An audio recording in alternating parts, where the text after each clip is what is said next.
When we talk about the guns of August, we're looking at the actual guns that were used during the Great War, what we all now call the First World War. The world stage was pretty interesting back then in 1914. There had not been a sizable conflict to field test a lot of the innovations in firearms technology that had taken place since, say, the end of our own American Civil War in 1865. The latter half of the 19th century was a period of incredible innovation in firearms. You went from percussion muzzleloaders to fully contained metallic cartridges. You went from black powder to smokeless powder. You went from large bore, fairly slow bullets with parabolic trajectories to smaller Spitzer-shaped bullets. There was a lot going on in terms of small arms development. The introduction of the magazine rifle, meaning the bolt action or straight pull repeating rifle. There was the introduction of the charger or stripper clip that allowed for rapid reloading. The problem with the major European powers is they did not really understand the full implication of that kind of firepower in the hands of large forces of armed men. The remarkable thing about all the standard infantry rifles of World War I is that they're all about yay long. And they're heavy, they're clumsy, they're awkward, burdensome to use, and the barrels were excessively long. And I think the only explanation for it is that it was a vestigial leftover from Napoleonic War thinking. They believed in pikemen more than riflemen. This was the first major land war in Europe in a century since Napoleon was defeated at Waterloo. There was a sea change of firearms development between the period of 1815 and 1914. Most important was the magazine rifle, the small bore magazine rifle. This started in 1886 with the French Lebel rifle. And what the Lebel brought to the table was a new cartridge, 8mm Lebel. It used smokeless powder. The French called it poudre bee, and it was devised by a Frenchman by the name of Paul Viel. The Lebel was simply a holdover from black powder days. It was roughly comparable to the Mauser 7184, namely a bolt-action repeater using a tubular magazine.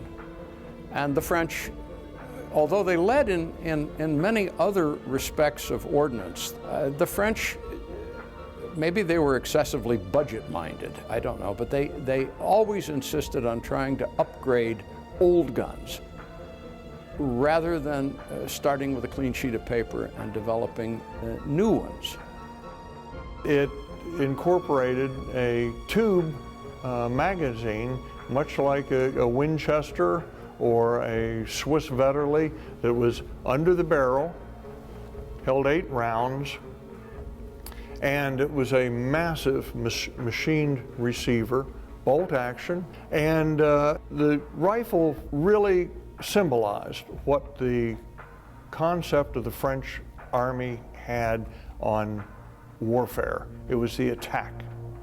And the idea was that you got a long enough bayonet, and with the Lebel rifle having this long quatreform bayonet, the idea was you were always on the attack. So the thing of long-range shooting and defensive fire and so forth, although the Lebel does have a cutoff and it can keep the cartridges in the magazine to be loaded single fire, that really wasn't the concept of the French Army at that time. The major combatant powers in 1914, of course, things got started when a Serbian separatist assassinated Archduke Ferdinand of Austria, and Serbia and Austria-Hungary went to war. And then, of course, because of the treaty system, Russia came into the war on the side of Serbia. Germany came into the war on the side of Austria. And of course, then the French and British came in on the side of Belgium and Russia with the invasion of Belgium in 1914. There are several patterns of rifle in use at this time by the great powers. In particular, the Mauser. The Gewehr 98 was the German standard infantry service rifle of this time. Chambered 8mm Mauser. It was really probably the finest bolt-action rifle of its day. The Gewehr 98 rifle, also known as the Model 1898 German infantry rifle, was really a marked advance in the whole development of military rifles and even in Mauser rifles. This rifle had 5-shot capacity, was also charger loaded, and so you could just crank rounds all day out of it. And a long barrel, was extremely accurate, and it stayed in service literally unchanged through World War I. There were some slight modifications, but basically it stays the same until 1935. The 98 has been the bolt-action rifle from which all other commercial guns, the Model 700, the Model 70 Winchester, all these other guns have basically been derived. The Model 98 Gewehr is just iconic. Nothing else on the battlefield could possibly supersede it. All of the major powers who were combatants back in 1914 had by then adopted charger loading rifles. That was the one lesson that they had picked up from the previous century. The Belgians went to war with the earliest pattern of charger-loaded Mausers, basically dating to 1890-91. It was back in the day when it was believed, it was eventually discarded, that barrels had to be encased in a sheet metal jacket in order to protect the shooter's hand when bayonet fighting, which again preoccupied everyone's military thinking at the time. The Belgian 1889 was chambered in 7.65 Belgian. It was really one of the first small-bore, smokeless powder Mauser rifles adopted by anyone, fed from a 5-shot magazine, and it was fed by stripper clips.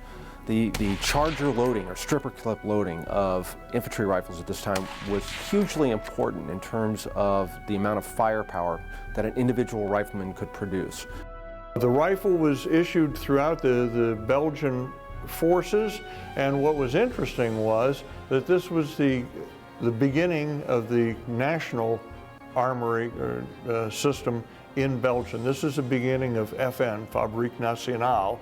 Fabrique Nationale started cranking out the 1889s. Well, that's what Belgium used when it was invaded by Germany in August of 1914. And at that time, the British would term it gallant little Belgium, was losing ground pretty quickly. Nearly all of Belgium was overrun during the war and was behind German lines.